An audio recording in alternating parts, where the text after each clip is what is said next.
औज़ुबिल्लाहिमिनश्शैतानिर्रजीम बिस्मिल्लाहिर्रहमानिर्रहीम अल्लाहुम्मा सल्लि अला मुहम्मदिन व आलि मोहम्मद बेपना दुरूद व सलाम हज़रत मोहम्मद मुस्तफ़ा सल्लल्लाहु अलैहि वसल्लम पे और आप सल्लल्लाहु अलैहि वसल्लम की आल पे। नाज़रीन, एन न्यूज़ पे मैं हूँ ज़ाहिद अब्बास नकवी। नाज़रीन, जिस तरह से हम तरक्की याफ्ता ममालिक देखते हैं और फिर उनकी तरक्की देखते हैं तो उनकी तरक्की का सिर्फ और सिर्फ एक ही राज है और वो है उनकी टैक्स कलेक्शन।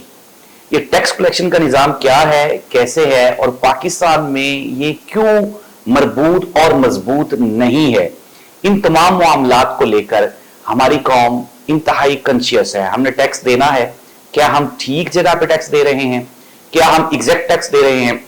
जिस तरह से गुज़श्ता गवर्नमेंट का जो एजेंडा था वो भी टैक्स कलेक्शन ही था। इमरान खान का कहना था कि अगर हम टैक्स कलेक्ट करने में कामयाब हो जाते हैं और अपनी टैक्स कलेक्शन को बढ़ाने में कामयाब हो जाते हैं तो इंशाल्लाह हम एक तरक्की याफ्ता मुल्क की साथ में खड़े होंगे।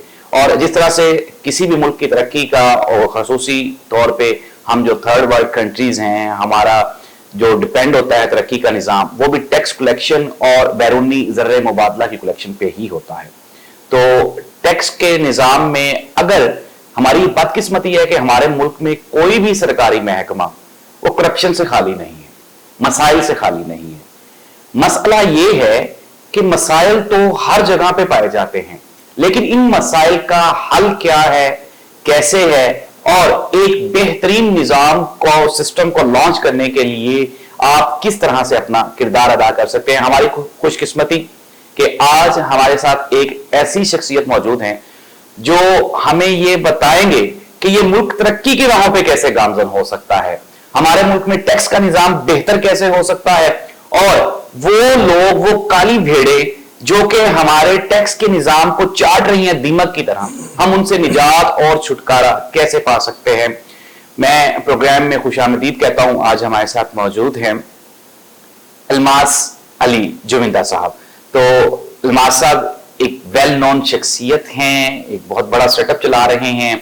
ये किस तरह से काम कर रहे हैं, आम लोग इससे कैसे मुस्तफीद हो सकते हैं, ये हम जानेंगे आज अल्मास अली साहब से। सर बहुत शुक्रिया, thank you so much. My pleasure. Sir सबसे पहले ये जो आपका जो इदारा है इसका इंट्रोडक्शन, ये सरकारी इदारा है, कोई गैर सरकारी इदारा है, ये कोई एनजीओ है, ये क्या है सर? Please introduction. अच्छा साहिब, फेडरल टैक्स ओम्बड्समैन जो है ये तमाम लोगों को ये पता होना चाहिए, ये एक कॉन्स्टिट्यूशनल अदारा है। ओके। पाकिस्तान में बड़े कम इदारे ऐसे हैं जिनको अगर हम उनकी हायरार्की या सिस्टम को अगर समझने की कोशिश करें तो वो हैं जो कि कॉन्स्टिट्यूशनल अदारे हैं। उनमें से एक फेडरल टैक्स ओम्बड्समैन है। ठीक है। ओम्बड्समैन का इदारा जो है वो 1983 में बना और उसका मकसद ये था कि लोगों को एक जल्द सस्ता इंसाफ, और जो ओम्बड्समैन का इंस्टीट्यूशन है वो स्वीडन से कॉन्सेप्ट लिया गया, लेकिन मोर और लेस उसका मकसद ये था कि अवाम के लिए एक आसान तरीन तरीके से इंसाफ दिया जाए।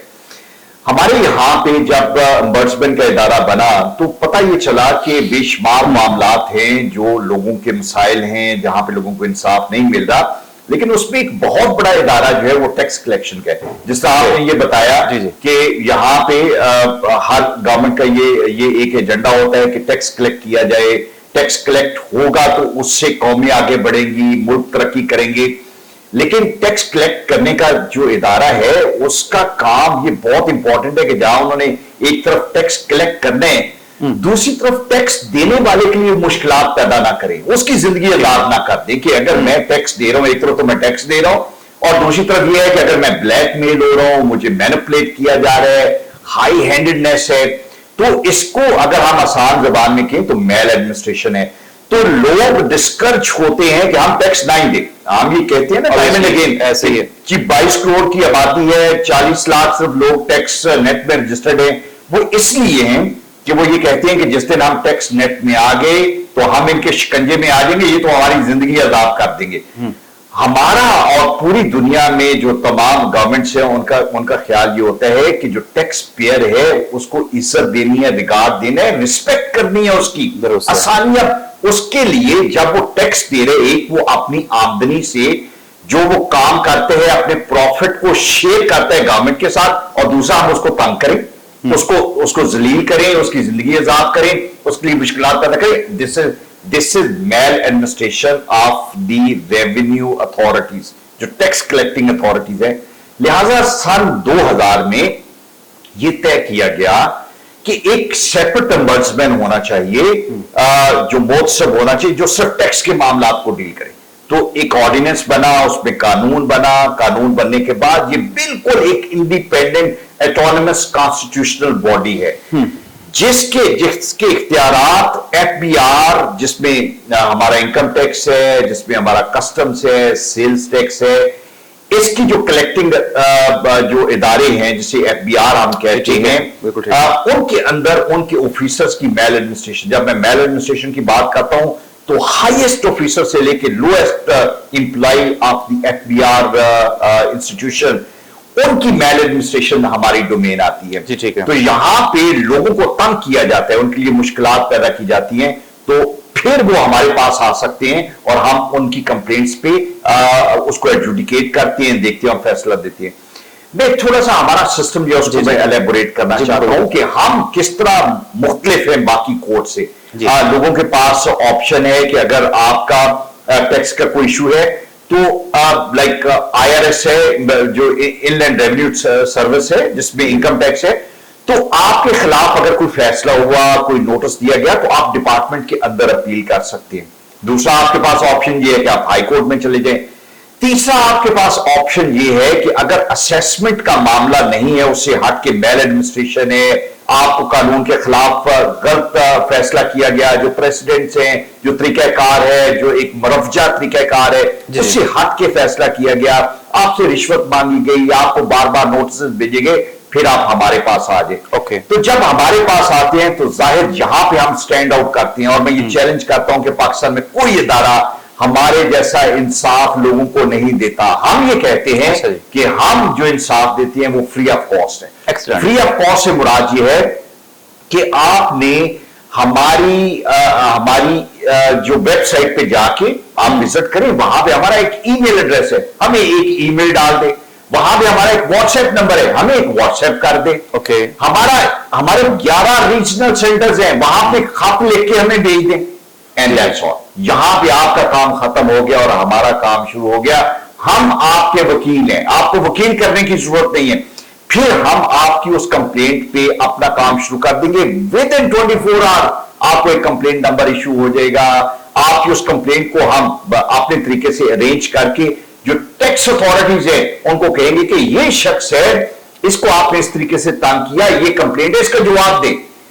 फिर इंपॉर्टेंट चीज ये है कि जो पहली बात आपको कही कि जीरो कॉस्ट के साथ आपका प्रोसेस जो है वो शुरू होता है, और जीरो कॉस्ट पे ही खत्म होता है। कोई रन अराउंड नहीं है, एक मरतबा या 2 मरतबा आपको बुलाएंगे अगर आप आसानी से आ सके, नहीं है तो आप कहेंगे जूम पे हमें बता दें। कोई अगर कोई क्वेश्चंस है, कोई आपसे कोई क्लैरिफिकेशन चाहिए, कोई डॉक्यूमेंट चाहिए, तो आप कहेंगे कि हमें कोरियर के जरिए भिजवा दें, बाई हैंड अगर डिलीवर कर सकते हैं। इतनी आसानी है, चूंकि हम आपके वकील हैं, आपको वकील नहीं चाहिए। फिर हमारा टारगेट जो है वो ये है कि हमारा जो ऑर्डिनेंस है वो ये कहता है कि हमने 60 दिन के अंदर केस का फैसला करना है। अच्छा जी। पाकिस्तान में जो जितने कवानीन बनते हैं उन सब के अंदर टाइम स्टिपुलेशन मौजूद होती है। हमारी जो सिविल प्रोसीजर है जी, 6 महीने में फैसला कर दे। जो हमारा चलान सबमिट होना होता है जी 15 दिन में चलान, वो 6 महीने और 15 दिन 10-10 साल नहीं आता। ऐसे ही है, ठीक है। ये नहीं है कि टाइम, तो हमारे यहां पे भी एक स्टिपुलेटेड टाइम है कि 7 दिन। तो हम भी कह सकते हैं यार 7 दिन है, खैर 6 महीने हो गया 8 महीने, लेकिन नहीं। हमने क्या किया है कि हमने वो 60 दिन की टाइम लिमिट पे जो हमारे फेडरल टैक्स ombudsman है डॉक्टर आसिफ महमूद जाह साहब, जो उन्होंने कहा कि नहीं, हमने 60वें दिन का इंतजार नहीं करना, हमने इस टाइम को नीचे लेके आना है।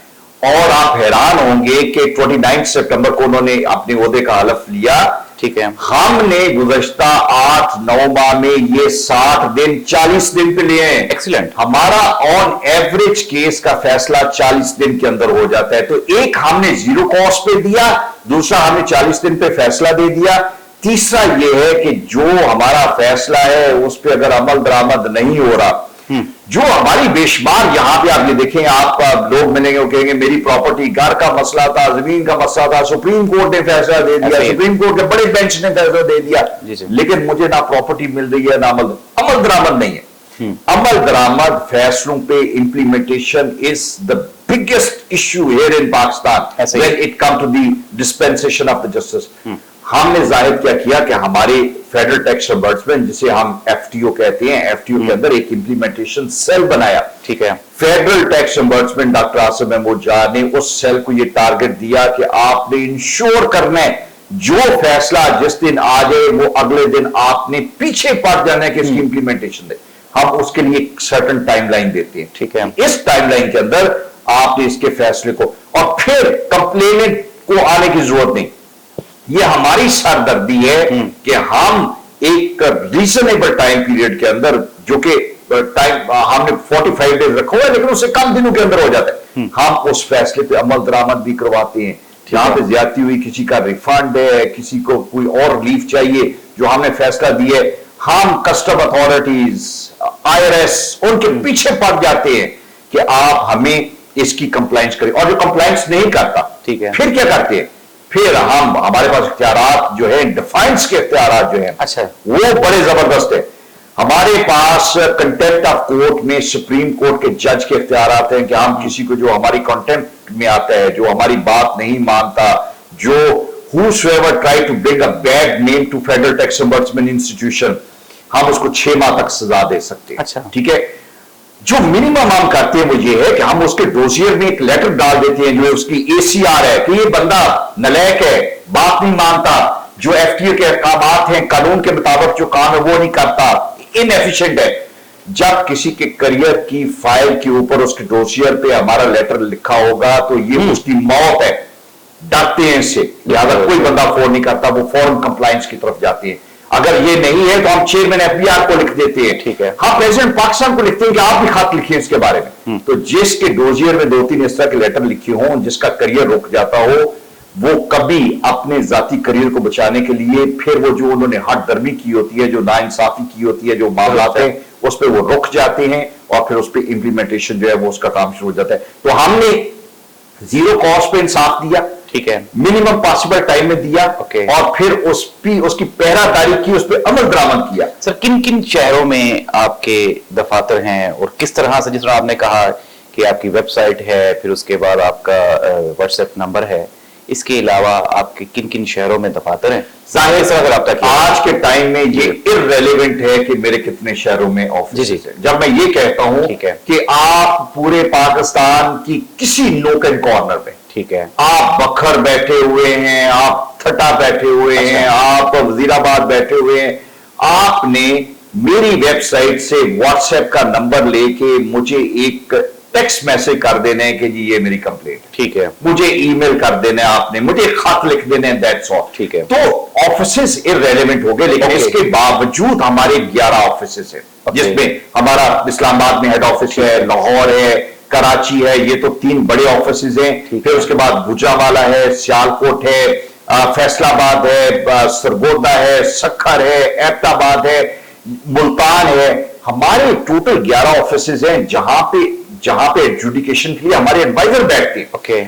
उन एडवाइजर्स को हमने यहां पे बिठाने का मकसद ये है कि खुदा न खास्ता हमारे यहां पे है ना लोगों का कि ट्रस्ट बिल्ड हो कि जी हम वहां पे जाएं, मिलें, ऑफिसर से मिलें। फिर उस रीजन के जो ऑफिसर्स हैं, हम उनके लिए भी आसानी चाहते हैं कि अगर मुझे डिप्टी कमिश्नर इनकम टैक्स को बुलाना है या कमिश्नर किसी रीजन के बुलाना है, या तो वो भी टाइम जाया किए बगैर, बजाय इसके कि मैं उनको लाहौर इस्लामाबाद बुलाऊं, मेरे रीजनल ऑफिस में चले जाए ताकि उनका भी टाइम जाया ना हो। हम प्रोफिशिएंसी पे बिलीव करते हैं, हम ये चाहते हैं कि हम एक एफिशिएंट सिस्टम, लिहाजा we have 11 different regional offices, और उन तमाम ऑफिसेस में हमारे, फिर मैं आपको जो मजे की बात बताना चाहता हूं कि हमारा डिस्पेंसेशन ऑफ जस्टिस जो है वो क्यों इतना जबरदस्त है। जी जी, देखिए है क्या, 2000 में ये ombudsman का अदारा बना। हमारे जो उस दौर के पहले और दूसरे FTO थे, फेडरल टैक्स ombudsman जो थे, उनकी बैकग्राउंड जुडिशरी की थी, वो सुप्रीम कोर्ट के रिटायर्ड जजेस थे, फिर IG लेवल के 2 पुलिस सर्विस के लोग थे, फिर सिविल सर्विस के 1 लोग। पहली मर्तबा गवर्नमेंट ने एक ऐसे शख्स को जिनका नाम डॉक्टर आसिम महमूद जा है उनको फेडरल टैक्स अम्बर्समेंट अपॉइंट किया, जिनका 35 साल टैक्स की सर्विस का तजर्बा है। ठीक है, he is from the custom service, पता है कहां पे फ्रॉड होता है, कहां पे तंग किया जाता है, कहां पे बॉटल नेक्स है कि इनको किस तरीके से हल करना है। तो ये तमाम चीजें जो है ये उनका तजर्बे में चूंकि शामिल थी, तो इसलिए हमें आसानी हुई और हमारे जो जितने एडवाइजर्स हैं उन सब की बैकग्राउंड ली गई। So we are specialist.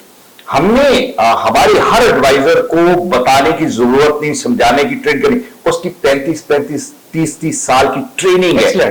लिहाजा उस ट्रेनिंग की वजह से हमें मदद मिलती है। और यही मैं कहता हूं कि जब आप एक्सपर्ट लोगों को, right people for the right job आप आइडेंटिफाई करते हैं और डिप्यूट करते हैं, तो फिर आपको इंसाफ बहुत जल्दी मिलता है। ट्रस्ट का बड़ा इशू होता है, जिस अभी आपने कहा कि ट्रस्ट बिल्डअप करना, हमारी पाकिस्तानी कौम को या पाकिस्तानियों को टैक्स के किसी भी मामले की तरफ लेके आना, मैं तो फौरन डर जाऊंगा कि यार मैं अगर फॉर एग्जांपल मुझे कोई FBI से कोई बंदा तंग भी कर रहा है तो मैं उसको कुछ दे दिला के अपनी जान छुड़वा लूं, कहीं मुझे जो है वो किसी डिपार्टमेंट में ना जाना पड़े।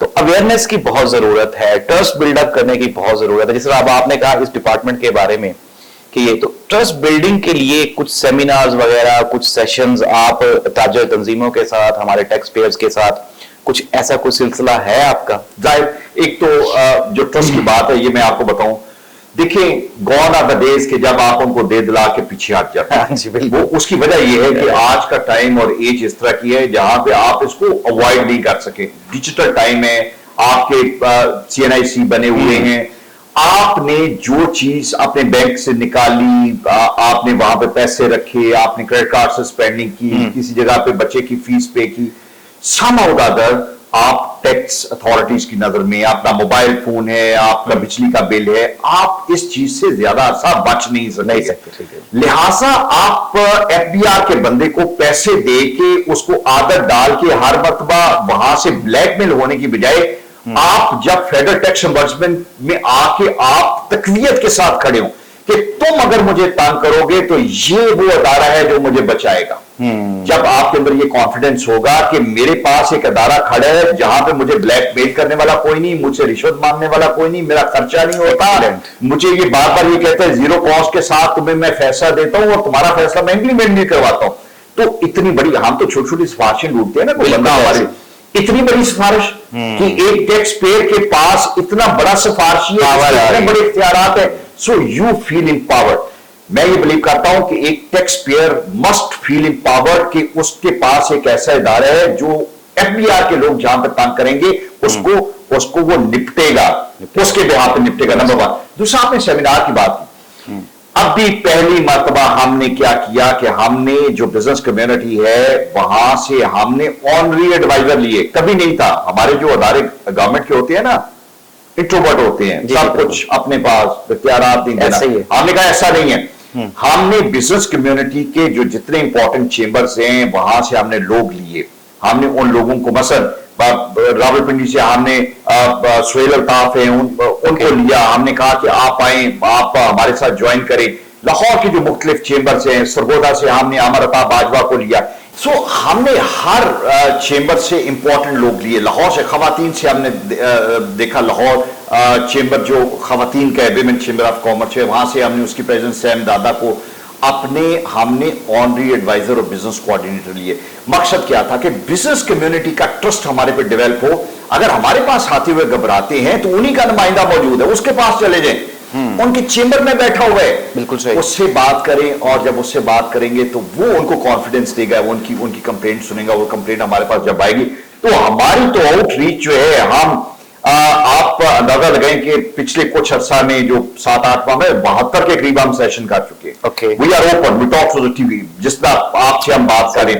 मकसद ये है कि हमारा मैसेज मैक्सिमम लोगों तक पहुंचे, और हम ये चाहते हैं कि जो एक टैक्स का कल्चर है जो आने वाले दिन में आप अवॉइड नहीं कर सकेंगे, आपने इस नेट में आना ही आना है।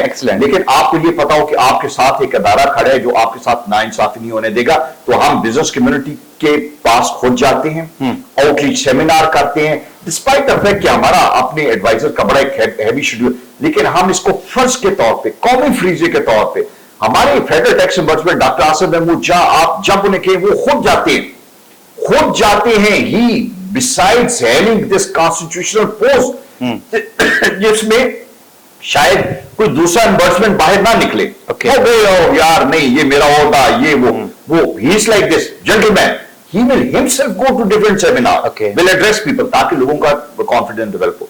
तो हम ये चीज जो है इसको बड़ी रूटीन में बहुत तकवीयत के साथ विगोरसली और हम जहां कहीं भी हमें मौका मिलता है हम जाते हैं और अपनी बात करते हैं। Sir excellent. एक बात मुझे जो है ना वो सवालात पूछने का जरूरत नहीं महसूस हो रही है। एक तो था ना कि मुझे टाइम नहीं दे रहे, मुझे जरूरत ही नहीं महसूस हो रही है। आपने बहुत ही खूबसूरती से हर चीज को जो है वो डिफाइन कर दिया है। ये जो बात अभी आपने कही कि आने वाले वक्त में आपको टैक्स देना होगा, हम लोग फिर वही वाली बात कि हम कहते हैं एफबीआर टैक्स पे करना आसान है, या फिर वो वाली चोरी जो हम कर रहे हैं, जिस तरह से हम कहते हैं यार लाख बनता है चलो 20-30 हजार इसको देके जान छुड़वा लो। आपने बड़ी खूबसूरती से कहा कि वो आपके जो गले की हड्डी बन जाएगी और आपको कंटिन्यूसली देना पड़ेगा। पाकिस्तानी कौम को किस तरह से मनाया जा सकता है टैक्स देने के लिए?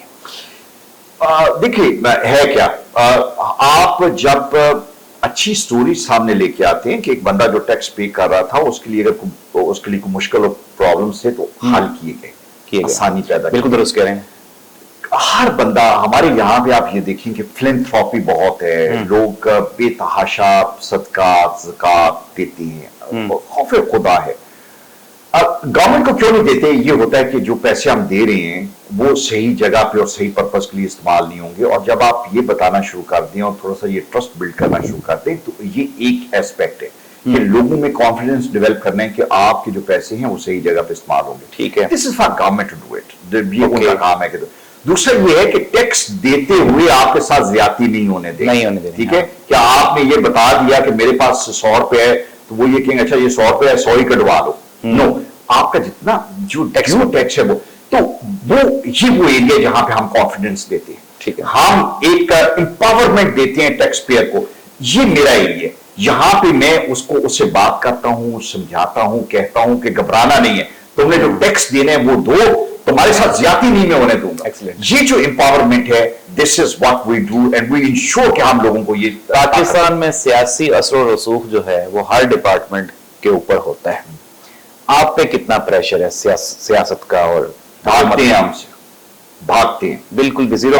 देखिए है क्या, हमारा एक अपना तरीकाकार है, हम जीरो इंटरफेरेंस है कि कोई मामला हमारे पास लेके आए कि जी ये सिफारिश किसकी हो सकती है। यूजुअली एक आम बंदा जो है, एक आम बंदा अगर लेके आता है कि जी मेरे पास ये मेरी कंप्लेंट एंड ऑल, तो वो आम बंदा किसी सियासतदान की कॉन्स्टिट्यूएंसी से है, बिल्कुल, लेकिन सियासतदान उसके खिलाफ तो नहीं जाएगा ना, नहीं जाएगा। सियासतदान मेरे पास रिश्वत लेके आएगा, ये डिप्टी कमिश्नर, ये कमिश्नर जो है इसने उससे ज्यादा की, रिश्वत मांगी, आप इसे छोड़ दे। तो जब वो लेके आएगा तो मेरे जो ऑफिसर्स हैं, मेरे जो एडवाइजर हैं, जब मैं ये कहता हूं कि वो एफबीआर के सीनियर मोस्ट 21वें 22वें ग्रेड के लोग हैं, तो उनके अंदर वो गट्स हैं कि वो उसको कन्फ्रंट करें। ओके कि सर आप ही बात करें, ये बंदा, ये आप अंदाजा लगाएं कि हमारे पास पिछले दिनों 21वें 22वें ग्रेड के लोग और 20वें ग्रेड के लोग, उन्होंने 122 मिलियन का रिफंड लोगों के साथ मिलकर निकाल लिया। फ्रॉड किया उन्होंने, जो रिफंड बनता नहीं था वो रिफंड उन्होंने मिलकर, हमने उनको सजाएं दी। प्रेसिडेंट पाक साहब, हमारे पास किसी बंदे की हिम्मत नहीं होती कि वो सिफारिश लेके, चूंकि एक गलत बंदा जो है वो गवर्नमेंट का जब एम्प्लॉय है और वो गलत तरीके से काम कर रहे तो हम उसको स्पेयर नहीं करते, लिहाजा हमारे पास सिफारिशें भी नहीं आती और कोई प्रेशर नहीं। शुक्र अल्हम्दुलिल्लाह हम बिल्कुल मेरिट को ढेर, दिस इज समथिंग कि जहां पे हम चैलेंज ये करते हैं कि हम किसी के इन्फ्लुएंस में उस तरीके से नहीं आते। Sir excellent. नाज़रीन, जिस तरह से अलमास अली जविंदा साहब ने इंतहाई खूबसूरती से टैक्स जैसे संगीन और मुश्किल केस को आसान बना दिया और आपको बता दिया कि अगर आपको, हम ये पैदा हुए हैं तो ये समझ रहे हैं कि शायद एफबीआर से ताकतवर कोई इदारा है ही नहीं, लेकिन आज एहसास हुआ कि एफबीआर का भी एहतसाब मुमकिन है। और फेडरल टैक्स इन्वेस्टमेंट एक ऐसा इदारा है पाकिस्तान में जो कि बन चुका है और ये बगैर किसी सियासी प्रेशर के और बगैर किसी इंटरफेरेंस के अपने मामलात को देख रहा है। जीरो प्राइस पे पाकिस्तान का मेरा ख्याल है पहला ही इदारा होगा जो कि जीरो प्राइस पे अपने कस्टमर्स को और पाकिस्तान के उन कीमती और नायाब लोगों को जो इस मुल्क की तरक्की में अपना किरदार अदा कर रहे हैं उनको सपोर्ट कर रहे हैं। तो मैं इंतहाई मशकूर हूँ इल्मास साहब आपका कि आपने इतनी खूबसूरत बातें और इतने कम वक्त में, अभी दिल तो करता है कि आपके साथ जो है एक लंबी नशिस्त की जाए, लेकिन वक्त की किल्लत की वजह से, और इंशाल्लाह हमारा ये कोशिश होगी कि नज़ायर मीडिया ग्रुप और फेडरल टैक्स एम्बेसडमेंट ये मिल के पाकिस्तान के उन कीमती लोगों के लिए काम करें जो इस मुल्क का सरमाया है। सर बहुत शुक्रिया। आपका भी बहुत शुक्रिया भाई। Sir thank you so much. Sir thank you.